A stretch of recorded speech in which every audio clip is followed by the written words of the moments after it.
Hey, good evening, Internet. Welcome to episode number 294 of the Comic Watcher Show. He's Chad, I'm Matt, and this is our show about comics. So, Chad, good to see you this week, buddy. How have you been? Busy. And Yeah, it's our first show of the year. First show of the year. We can't complain about that. I know you've been busy getting us booked out as far as you possibly can. So, kudos to you. We have to beat about 45 shows this year. Yes, absolutely. Well, we're on the cusp of 300, so as long as we can get 6 more in, that's bare minimum. And I'll be a happy camper at that point. But speaking of happy campers, this week our guests are writer Larry King and the one and only artist Mike Deodato Jr. And they are here to talk to us about Ultimate Oz Universe Volume 1, The Lost Lands from AWA. Gentlemen, how are we doing this evening? Right on. You were prepared, Mike. You had the... Yes, Mike was ready. I'm fantastic. Mike, how are you? Good. Getting bald, but good. Yeah, me too. Same haircut. Mike, it's been a while since we chatted with you. I'm trying to remember what we had you on about. I think it was Not All Robots. Yep. Oh yes, a long time. Yeah, it's been a year or two. So welcome back, and obviously AWA has proven to be a fruitful partnership for you. Yes. So since you've kind of moved away from working for the big two and you found a good little home in AWA, how are you feeling right now about everything, about your career, your art style, your art evolution, all that good stuff? Yeah, I feel so good. I'm finally in a place that I can. Axel Alonso knows me so well because we worked together at Marvel for years, and then now he's my boss, and he knows what I like. So he only gives me projects that he knows I would love to. This is one of them. Oz Universe is just, oh my God, it's a playground for me because I'm a big fan of Frank Frazetta, but I never had really the chance to use my Frazetta skills so far. And this book is perfect because there is forest and witches and talking animals and everything I love to draw. So I can use my... It's a big change from expecting the unexpected, huh? Oh yeah, this is completely opposing. And yeah, those are very realistic ones. And this one I can experiment with a more cartoony kind of style, and not cartoony, but a little bit more. I can play more, not so realistic, but what I'm trying to do is to give it the same feeling that I had when I watched those old Disney movies, where the characters were more cartoony and the backgrounds are very realistic. So I'm trying to mix these things. Awesome. Yeah, I mean, I have to say that like the art, reading through the volume today, I was struck by how much the art is, clearly you and clearly your style, but just how much of a photorealistic bent you've taken in the last decade or so. And it's just really, I think you've perfected it here. But at the same time, you're able to take these cartoonier elements of L. Frank Baum's world and really make them pop in a, like you said, in a cartoony manner. So it's kind of some new territory for you. Yeah. It's like when in the 90s, I always had this very realistic style, and then the 90s came, and I was introduced to Jim Lee and Max Silvestri at the Image, and then oh my God, I had to draw like that. And then when that phase was over, and I mixed my realistic style with the 90s style, and then I came up with this dynamic realism. And now it's a new phase. I found a playground where I can explore more of my other tools. That's the only good thing about getting old. You gather a lot of tools in the way. Like in a video game, you get a lot of tools. So I have a lot of things to experiment now. So, A lot of things in the locker. yeah. A lot Yeah, of most tools in definitely. the Well, shed. That's a good thing. You being old, you can, if you have nothing to talk, you can tell stories. I have a lot of stories. Well, one thing I wanted to say about your artwork, and me being new to the comic world, I've come up with some really nice story outlines and some connectivity between these really quite disparate stories, and to watch them come to life, it's literally like when you open up these pages that Mike has created. You literally could jump into them. I've never had that experience with anything that I create, and because I've been always in the musical landscape. right. And the first time I read through the book in its first completion, I just sat back and went, "Wow, I could see the movie." It's literally like watching a movie. And I'm somebody who, like, I don't like to read long books. So for me, comics is a godsend. And well, you get more from pictures if you ask me. But my wife is an avid reader, so she begs to differ. But I mean, for me, this is literally like jumping into the movie, and I was just blown away with Mike's adaptations of these characters. Thanks, man. And I have to mention the colors by Evie. I never know how to pronunciate. Isvorcina. Oh, Eve He's Sorsina, magic, man. He brings it to a level that it's like he turns it into a painting. Well, I never and knew also his Oz work. is color coded, so there's very specific rules Yeah. to Oz. Yeah, and there was a bit of a learning curve for both Mike and Eve, and Cullen, who had done the majority of the script writing. I just put kind of like the outline of the story structure together. And it's really all of their genius when it came to the comic book. And, this first rendition of the book has really opened my eyes to there's no limitations. There's zero limitations. Your imagination could run wild. And yeah, Mike and I had a conversation kind of at the beginning, and he said, "Are you okay with me, going running with this?" And I said, "Why wouldn't I be? You're better than I am at it. I would, So, I mean, for most of the part, I had like a book of profiles and character profiles, and he would kind of read, what it is, but there really was very little visual, for him to follow past artwork. There's not a lot that's out there. And Mike just went with it, man. And it's glorious. It's absolutely glorious. Thank you. So that's the Okay. magic of doing comics, right? Because different from movies, you need millions of dollars to buy.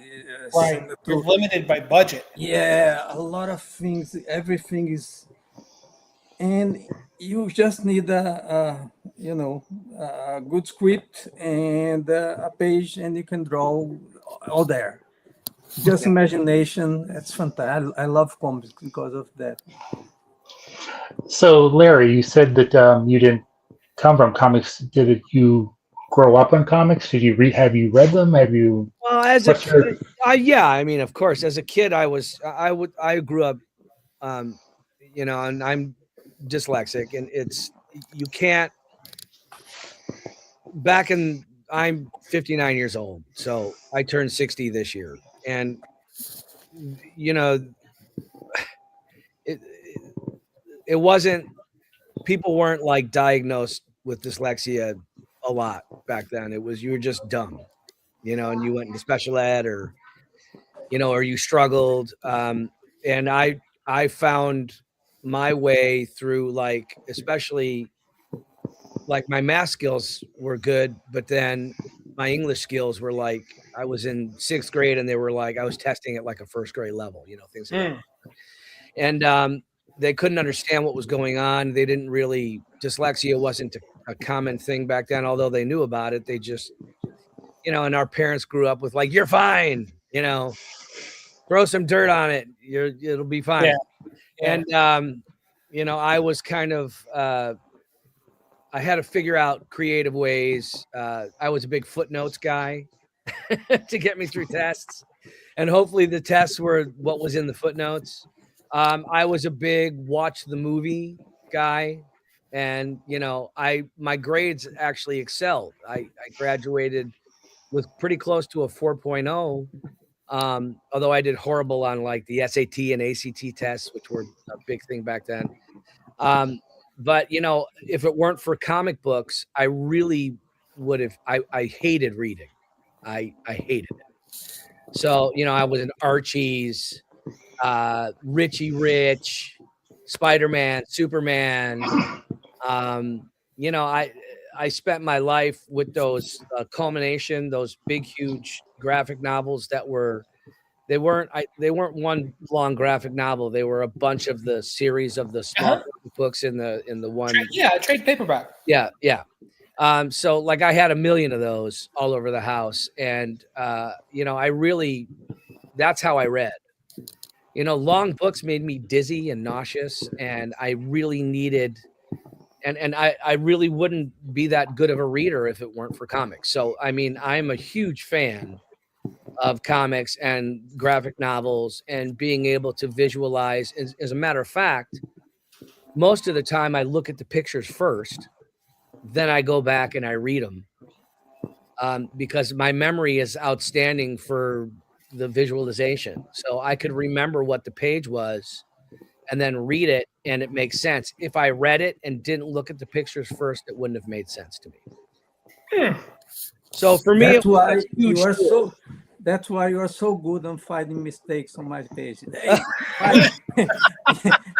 The guy, he was hurting this leg, not the okay. And me. Yeah, he just sent me a piece of artwork where there was one of the characters who got a cut on his right leg, and then the next frame he put the bandage on the left leg. So I'm like, this is amazing, but it's the wrong leg. And he's like, oops. I'm all lazy like that. But that's all. The only corrections I ever make are silly stuff like that. Yeah. I mean, Mike, if I have to send an email back saying brilliant, extraordinary, fantastic, amazing, oh my God, this is incredible, I'm jumping into the page. I'm running out of things to say that are. It's only so many superlatives. Yeah, just a thumbs up at this point. So that's why I sent one page every day, because I would get compliments every day. Oh, thank you. It's strategic. Or it's not just because you're so unbelievably fast. We can't create stories fast enough for Mike to create the actual. I'm like trying to write faster because he's so darn fast. It's unbelievable. But Chad, to answer your question, yeah, if it weren't for comics, I wouldn't have read anything. That's really the only reading enjoyment that I got was through comic books. There was one author that I really was able to get myself into. It's the guy who wrote Sphere. Crichton? Michael Crichton, yeah. His writing happened to be probably the most visual. So for somebody like me, I was actually able to get past seeing the words and having the words turn into a vision for me. He was really good at it. So that was the one author that I grabbed onto in my 20s. So anyhow, your question. That was a long answer. That's okay. We like long answers. Yeah, we like long answers. How did you get involved with this project? I mean, since you're coming from outside of the comics world? Larry? Well, I retired from the music business in 2019. There was a company called Educharacters that I was writing music for the Lost Lands of Oz. They had done an educational program for Montgomery Wards back in the 70s for Rudolph the Red-Nosed Reindeer. I don't know if you guys remember that. But they were trying to do it again with Oz. They thought it was a good way for children to learn family values and how to handle things like bullying and with all the socialization issues that are going on in this day and age, especially with global communication. They felt that Oz was a good way to entertain and teach at the same time. So it was mostly children's stuff that they were doing, and I kind of took a look at this and I said, this is an entire world and universe building, like way before that was even a thing. Like, I mean, these stories were written in 1900, 1900, 1901, 1904, and Baum died in 1919, I think, 1919.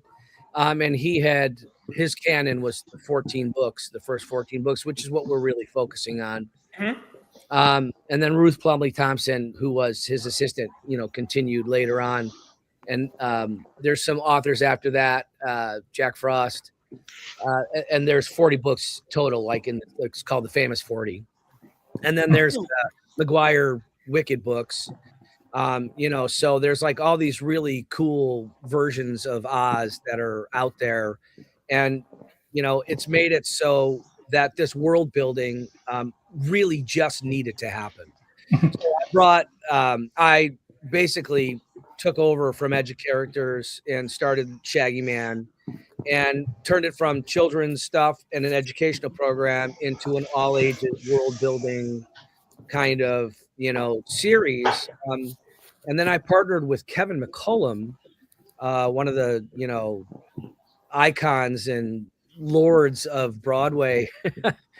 He's done Rent and Avenue Q and Devil Wears Prada with Elton John. He did Steven Spielberg's adaptation. Small shows. With Small shows. Yeah, small shows. Yeah. Small shows. Off Broadway. Yeah, Miss Doubtfire. I mean, it's like it's incredible. And he kind of took a look at this and he agreed with me and said, hey, let's turn this into a comic series. And he was friends with the AWA guys, and then we pitched it to Axel Alonso, and he got it immediately. See this map behind me? Mm-hmm. That's what I actually presented to these guys. And I was like, if you could kind of see, there's a green spot in the center where I'm pointing. That's Emerald City. And most people just know about, Munchkin Country and Emerald City. And I'm like, look, this is just the tip of the iceberg here. There's like over 1,000 characters. You could see there's over 100 different lands. There's all those islands, and each adventure that happens, whether it's Dorothy or Jack Pumpkinhead or the Tin Woodman or Glinda the Good, at the beginning it was the Wicked Witch of the West, and then it was Mombi who became the most evil witch. And then there's Blinky and all the Witches Coven in Jinxland. I mean, it's an endless array of stories and characters. The biggest problem was there was zero connectivity within the stories. So after I started reading all the books, which once again, they're children's books, but for me, it was still difficult. I had to go back. I had to highlight. I had to underline. I had to read. It was even at this age, it's still challenging for me to read like that. Which is why when, a little backstep, when Mike came up with the visualizations that he came up with, and Cullen came up with the simple script, it really made the story matter for me, because I was, for the first time, able to just dive into these books and dive into these stories, and to have them come alive like that for me was just I keep saying it, but it's a godsend, because I struggle with that. These guys are the top of their game. All the stuff that I really enjoyed as a kid, it's like I got that artist. Right? Why don't we get this guy? Oh, okay, and Axel did. I mean, if it weren't for Axel Alonso and AWA and Kevin McCollum, this project wouldn't have the muscle that it has, and it wouldn't have the realization of, all of its glory and there's so much more to see. It's not just a phrase. We're actually, handing it to you. And there's a ton of people out there in this world that know those stories and haven't had a chance to see them come to life, because it's really been focused on, the Wizard of Oz. Yeah. And this starts after that. So we don't even touch the Wizard of Oz. We move right on to what happened in Oz after Dorothy left. And, she comes back, and then she leaves again. And then she comes back, and then she leaves again. And then she comes back. So there's still life that's going on and adventures that are going on. And the real main characters, are yet to be seen. You got to get the book. And then it turns into the war zone that our good friend David Pepos writes in the OZ. Right. That's right. Well, more than once. There's a bunch of crazy battles that go on, but it's interesting. Oz, the whole concept of Oz is, hope, finding your family. It doesn't always mean that your family is who you've been birthed to, Sure. And there's really kind of inherent good conquering evil, although evil does have its way, often in Oz, and there's always this constant battle. And the stories that make it up are some of the most interesting original works that I've ever seen. And you'll notice that once we start delving into this, you'll see that there's a bunch of stories here. And I don't want to ever discredit any other authors or any other books, but you'll see as these stories unfold what other authors took from reading these books as kids and created their own fantasy worlds. And it's like, okay, I see where they got that from, and it's pretty evident. I mean, it's in everything I've ever seen. There isn't a movie that goes by where there's not some kind of reference to Oz. Right. Yeah. Now, did you and Cullen, add any of your own twists or make up your own lore for this world, or is everything based on the books? That's a good question. So the best way to answer that is it's a combination. Okay. We're staying as true to canon and the lore as we can, but there are certain things that just weren't written and they were assumed because they were children's stories to begin with. So there's lots of cracks that we had to fill. Right. And that's where our writing came into play. I added the specialized operations team in our book, but they're based on real characters. Till Loon, who's one of the Oz operatives, she's a loon, and the loons are characters. So each person that I'm taking is a character, and their backstory is canon. Okay. But how and why they defend and why they were chosen to defend Oz and become part of Glinda's special operations team is they all have kind of a similar background. They've all been a little bit abused. Some have been a lot of bit abused. Right. They've all been through hell. Some have been slaves. Some have been in captivity. Some were demoralized. They all have something where it's like there were these powerful young women that overcame, sometimes horrific situations. And, once again, when you're putting it in a children's book, it's like, remember like Tom and Jerry? Sure. Yeah. Like they take a frying pan and smash, and it's a cartoon. So his face would become the shape of the frying pan, and then, and it was comedy. But, when you... That never happened to my brother. It happened to me with a fork in my knee. But when there's kind of like situations like that are graced over in children's books, when it turns into reality, there's actually some psychological damage that has to be addressed, and it's a real good opportunity, especially turning this thing into an all ages kind of scenario, to really delve into the psychology of these characters. Right on. Yeah. Question for Mike. So when you're doing, working on the book, is you have to get into a different, obviously you have to get into a different frame of mind that than when you were doing expecting the unexpected. But do how were there any challenges, making that switch or doing the two of them? Yeah, another thing when you get old, it's because I have done so many things, and the 90s were so crazy. I had to change books, doing 4 pages of a book and then change to another book, and so I'm used to everything, and so it's not hard for me to change, to adapt, um, and but it's a long book, right? So I had a lot of time to adapt and to get into the world. But the best thing is because I love it.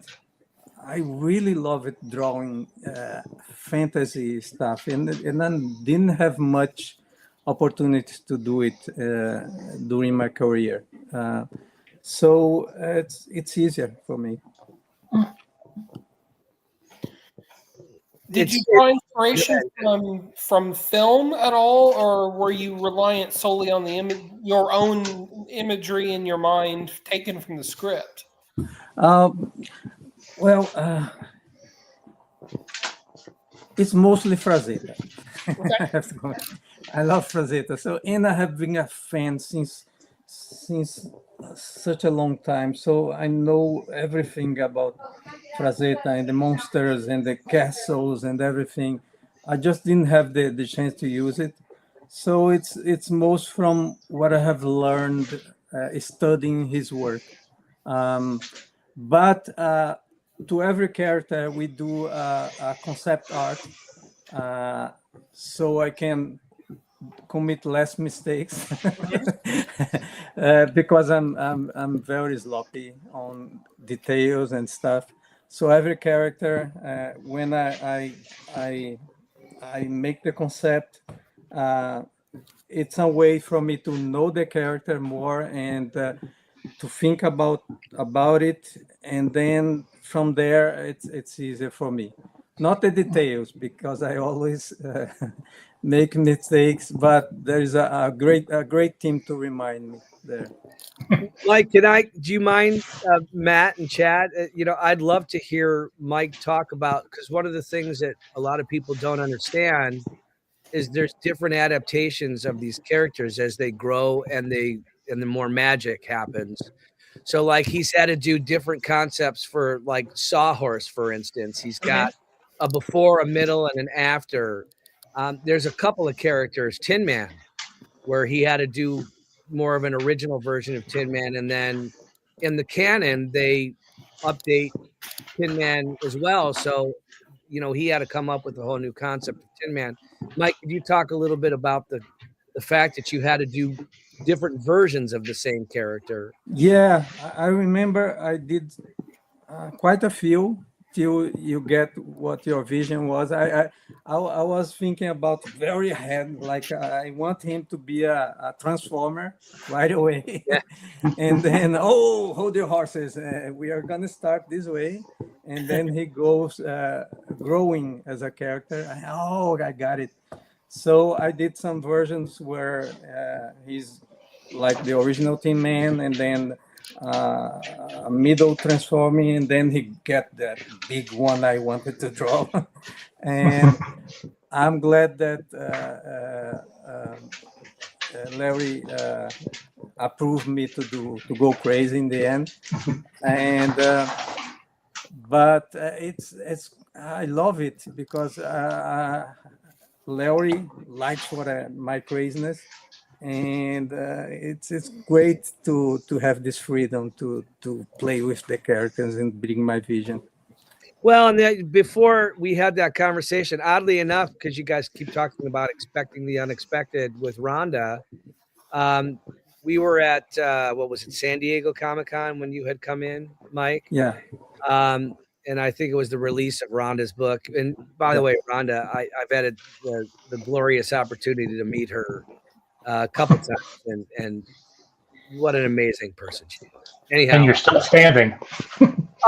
She's really cool, dude. I mean, there's no two ways about it. She's got a huge fan base, and I totally get it. She's just a great person, very warm.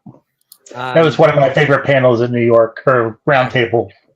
It's just amazing. And she was pregnant back then, and she's had her baby now for a while. Happy, healthy. Anyhow, so I took Mike to the side because I was just invited as, wallpaper, because we were just about to start to work on the Oz stuff. And, he had sent me some of the futuristic versions that he had modeled on some of the characters. And I said, okay, just so you know, these are fantastic, but this is what they're going to eventually become. And there's an adaptation process, because we were just kind of at that portrait stage where we were working on all the concept art. And I said, I'm keeping these because this is where they're going to end up. But there's this whole explanation of where they start. And he was like, got it. So I have like multiple versions of concept art, which is, super cool. And at some point we should release a book of all the adaptations that you had done of all the characters. That would be super cool. I'm not, I know this is taped, so we may have to bleep that part out so that people can, you said. Well, if AW does it and they kickstart it, I'll just throw this video in. Exactly. Free advertisement. Archive everything. There isn't anything that isn't off the table. Anyhow, I really enjoyed that process with Mike, and for me to not let him, kind of go crazy and do his own thing and have his own adaptations of this artwork, it wouldn't be as good as it is. Nobody wants to be dictated to. So, it's all about who you hire, right? Absolutely. Well, and it's about who you work with too. So, backing up a little bit, how did Cullen Bunn wind up getting involved in this adventure? Well, I'm not a comic book writer. I don't know how to do it. I read plenty, but conceptually, I'm more of the guy who figured out, how to connect the dots. That's what I brought to the table. That I took, it's kind of like a board, like a detective board where this is over here, this is over here. Murder board, yes. Yeah, and it's like, okay, that actually connects to this, and there's a lot of chronology issues with the stories too. So you have to go to story 22 to figure out that actually happened in story 2. So I'm repiecing the puzzle together. It's a new game of Tetris for me. And I said, look, I need a real script writer here, and Cullen's brilliant. And he, once again, between him and Mike Deodato, they brought the story to life. It was just my, brainchild to figure out how they all connected. Because a lot of people will do like The Wizard of Oz, or they'll do an adaptation of a portion of the story, or they'll try to do just, one of the books, but they're they just don't fit. But they do fit. You just have to figure out the math of how they fit. Right. And it took me, 12 years with 3 Oz historians to figure that out. So it wasn't. I have Julie McNulty, our main Oz historian, also a brilliant writer. Like, I sat with her for years trying to piece this all together and going down rabbit holes of different stories. And oddly enough, a lot of the rabbit holes that we went down that we, put down on paper, we're going back and we're using a lot of those bits and pieces to tell the stories. So it's been really killer, and once again, if Kevin didn't have the idea of making this into a comic, we'd still be trying to figure this out, Right. And how cool is it to have a foreword by Elton John? Kevin McCollum, he's the one bringing that to the table. He a little bit of heavy lifting for you. Yeah, a lot of the heavy lifting. He had a prior relationship with Elton John, and Elton has a prior relationship with Frank Baum, so it was kind of an easy thing for him to decide. They gave the stories and the script before it was finished to their kids. Him and David Furnish were like, "This is great. We want to give it to our kids and see if they like it." So our fate was in the hands of Elton John's children, and thank God they liked it. So it was good. Right. But Elton was a fan, and we're extremely grateful. And he does one little post on something and gets a gazillion views, and the whole world all of a sudden knows about it. So the gratitude is I'm through the moon that I'm able to do that. Here's a funny story about Elton. Is my daughter Kayla was in Billy Elliot. Oh, really? Yeah, and which is Elton's show, and she was in the cast on opening night in Chicago, and Elton had come out, and they kind of like had a stage moment at the end of the show, and oddly enough, he turned around and hugged my daughter. So when I was first talking to David Furnish, we were talking about the potential of this. I was like, "Hey, you know that we've met." Not really, but kind of. Yeah. It was my daughter. Yeah, and oddly enough, I don't know if I could flip this around, but I stole one of the bus posters. Oh. So, and my daughter's actually one of the little girls see the pink fuzzies up top? Yeah. She's on the poster. So Very cool.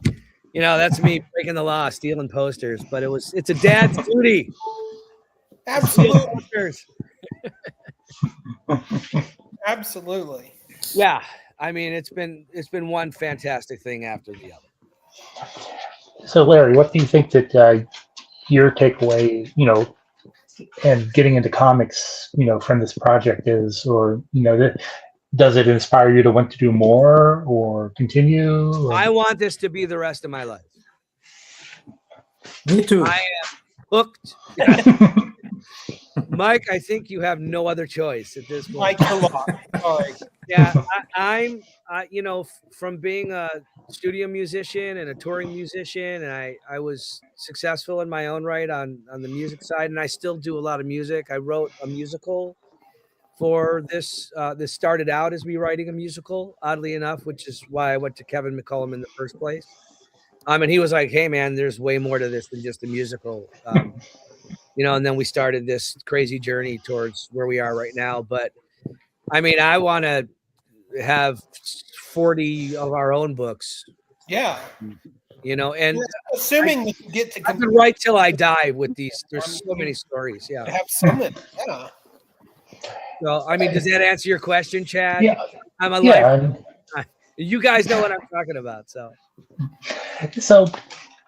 as a Oz enthusiast, and I think you've probably already mentioned a lot of it. Well, what do a lot of the people who have done their own interpretations get wrong or kind of miss the mark on?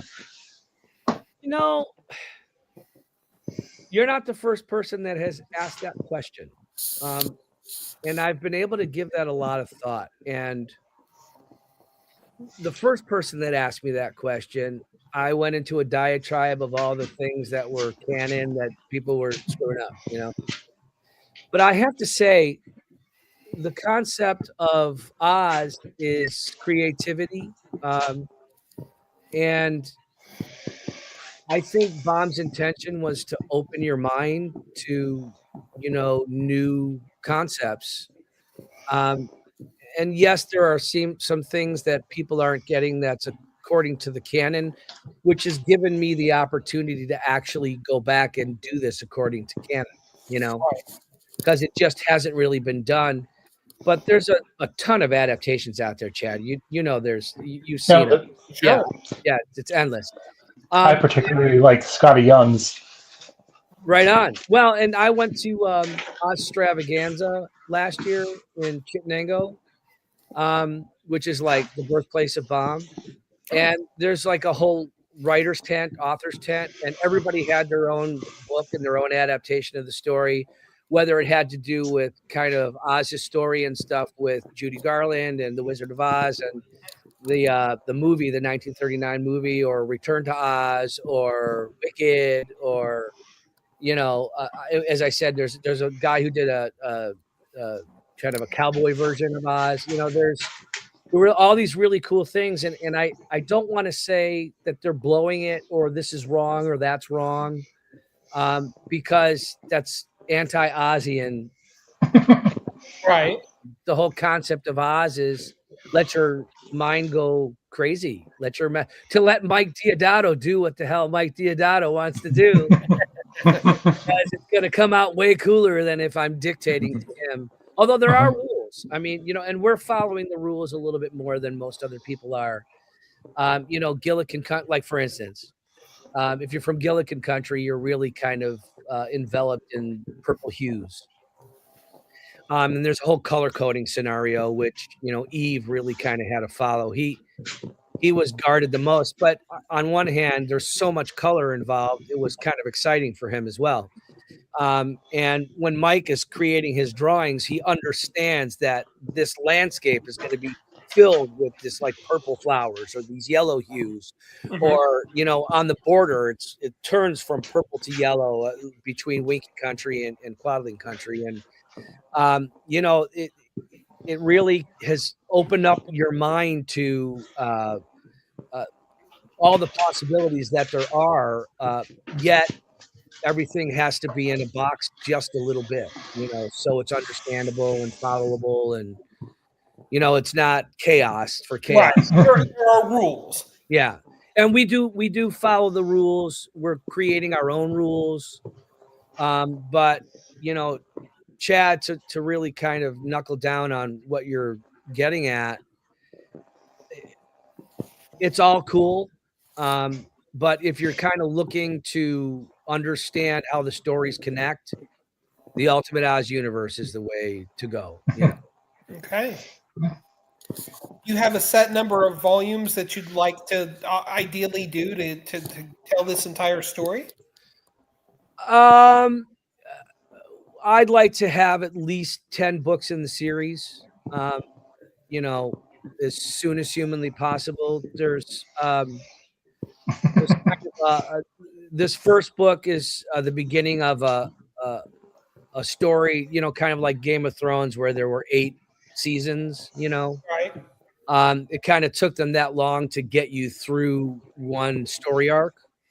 And there's kind of a big antagonist, protagonist, and there's a bunch of little stories that make it, and there's something coming from here, and very similar, to Tolkien, or even stories like Wicked. There's things coming from all over in every direction, and then eventually it comes down to one big concept, and I believe it's going to take a bunch of books to get that point across. To say that I want to get through 10, I know it's a monumental task, but Right. And Mike's going, wait, I didn't sign up for 10 books. What are you talking about? Let's do it. Are you down for 10? Oh, I love it. He just goes, let's do it. Yeah, I love it. Okay. Why did you stop drawing? Right, exactly. Yeah, right. So Mike, I know we've talked about your process before, but what is your process for doing the art for this book? Yeah, the same as usual. I read the script and I fall in love with the script, and then I make notes on the pages. for me to follow. I see. Usually, I take the if it's not marked in the script, I choose the panel I should pay more attention to, and then because nowadays I don't think about storytelling, it comes naturally Right. because of the age again. uh, so I take my time to concentrate on how it's gonna look like in the layout of the page. I can play with that without ruining the storytelling. Hmm. And then I do the layout for myself, very, very crazy, very only me understand. I do the layouts, and then I look for references, castles. I look Google castles and like animals. I don't know how to draw animals by memory. So if I draw a lion, I have to see Especially a pictures of hungry tiger. lions. Yeah, I'm not good on by memory. I can draw humans, but animals, I'm not that. So I have to have references. Um, I use also when I need a specific lighting or shadow. I take pictures of myself with the pose, and then I put my this thing to get the lighting I want. So okay, the shadows and stuff. I ask my wife to take pictures. I take pictures of my wife too, but when I get to her, I have to take her hand and make all the like she's a puppet because she doesn't know how to pose. So, and she hates it because that's why I'm my third marriage, and probably, and yeah. So I get all the after the layout is done, I get all the reference I can get, and then I start it. And then there is no, I cannot make mistakes. I do, but I don't. I never throw out a page. It's if it start not good, okay, I have to finish this because Yeah. it's the nature of the business.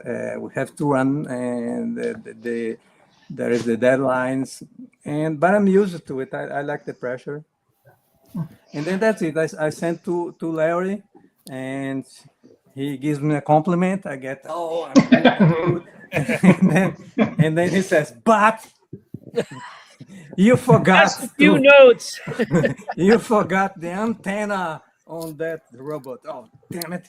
And then I go there. That's why I do like brilliant in capital letters, exclamation, exclamation, exclamation, exclamation. So in panel 4, But I'm really glad that I have people watching because I'm really lazy with that. And that's it. well, and there's also, I mean, he sends it to Cullen, he sends it to me, he sends it to Axel Alonso, A lot of eyes. post, and we So, all get a chance to kind of check it out and make sure it's good. yeah. I seem to be the guy to, because of I'm always concerned about those rules that we were talking about. Yeah. Mhm. I'm always kind of, the bloodhound checking on to make sure that it's fits in the box. But that there's this magic dance between Cullen Bunn and Mike Deodato, so that when they're creating a scene, it's very sensical. And there's some things that some comic notes which you guys are aware of, but I am now. But it took me a while to understand some of the lingo and how comic writers express themselves so that the artist understands. And then Steve Wands, who did the lettering, I mean, that's even part of the artwork. So, and here's the brilliance that I'm sure you guys all know. You've been talking about this forever, but you get this piece of artwork, and then I see it, and I'm like, hey man, there's a lot of dialogue here. I don't want to cover up this thing. Are we sure we could fit it all? And we're like, we got it. And then Steve Wands brings back the lettered version of it. And it's like Mike had fit, and the way he had done the landscape and compared to the characters, and where he knows that the bubbles are coming from, it's this magic dance, man. And I can't, I know you guys are looking at me like, God, this guy. No, I get it. It's but for someone who's coming into it for the first time, and Chad, back to your question on where do you see yourself 10 years down the road, it's like it's made me want to do this for the rest of my life. I totally get the fascination, and I totally understand why graphic novels have become so successful over the past 25 years. It's just it's incredible to watch the process. And at some point, Mike, we have to figure out how we're going to do like a video of with the time lapse of from beginning to end of how these comics are created, because the process is just, it's been fascinating for me. Yeah. I know we're up against a time wall here, but Mike, do you have a favorite character that you enjoy drawing? Oh my God. There's so many, but I like animals. I like the tigers. Listen, Hungry Tiger is cool, even though he eats babies. That's canon, man. That was canon. That was the part of that's Alfred Baum. He loves fat babies. It's a succulent plump baby. He doesn't actually eat any. He restrains himself. He keeps talking about it. He keeps talking about it. Yes. Like, at some point, he's Lion's gonna say, "Hey, dude, you got to stop talking about the fat baby. It's not good for your MO." What about you? There was an interview that I saw with Mike, and he mentioned that Mobby transforms into a wolf. And I got to say, that was a pretty damn cool character, Oh yeah, I You love. also did a great adaptation of Sawhorse. Like your Sawhorse adaptation was really. I was gonna say Pumpkinhead and Sawhorse might have been my favorites out of the bunch. I love the new Tin Man. I'm a huge. I was going to say. And understand. Who do you think? What character is the most underappreciated, Larry? H.M. Wogglebug T.E., which I had mentioned at the New York Comic Con panel. They asked me who my favorite character was. Just in general, he's got a really cool backstory, and he's kind of always this super intellectual. He's not about strength; he's about using the power of your mind and your brain. And he's kind of always a reality check. Scarecrow is, a huge beloved character that has really taken on that form, but it's really H.M. Wogglebug T.E. that's, he's really a cool character. One of my favorite scenarios, and the book is out, so it's not any surprise, but Mike had done an incredible adaptation from Tip to Princess Ozma. And that's kind of one of those moments where like my heart stopped beating when I saw that panel. It's towards the end of the book where, Mombi takes the enchantment off of Tip, and the decisions are made, and Tip turns into this, just glorious being of Princess Ozma, who's, a product of the Queen of the Fairies, Lurleen. So it's like all of a sudden you really understand who the real leader of Oz is. And it's kind of a pinnacle moment in these stories that really have kind of been graced over and haven't been told. And the fact that Mike was, able to take this moment and really give it all of the prowess that it had deserved was pretty iconic and incredible. It's worth. I want to get that moment framed and put on a big, poster like I have here behind me. Yeah. It would be amazing to have that as an art piece. Which, Mike, by the way, we got to talk about that. I want to turn that into a poster. You guys are getting the behind the scenes, the real behind the scenes. Yeah, we love the behind the scenes. Yeah. Anyhow, there isn't a single image that he's drawn that I go, They're all just so spectacular, man. And just so people know who are listening, who haven't had the book yet, there's There's still Dorothy. There's the Wizard of Oz. There's the Tin Woodman. There's Glinda the Good. You know, these are all the kind of iconic characters. Jack Pumpkinhead, Hungry Tiger. Lion is now no longer cowardly. So there's an adaptation of that that's really cool.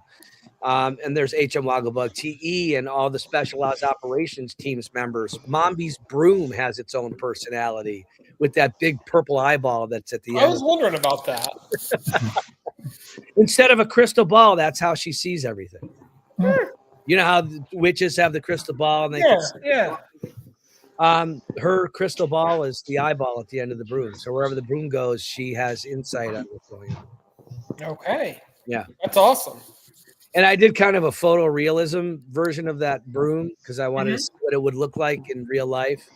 And it's crazy. I had a graphic designer kind of design me a realistic version of that broom. And it's like cool as shit. It is, man.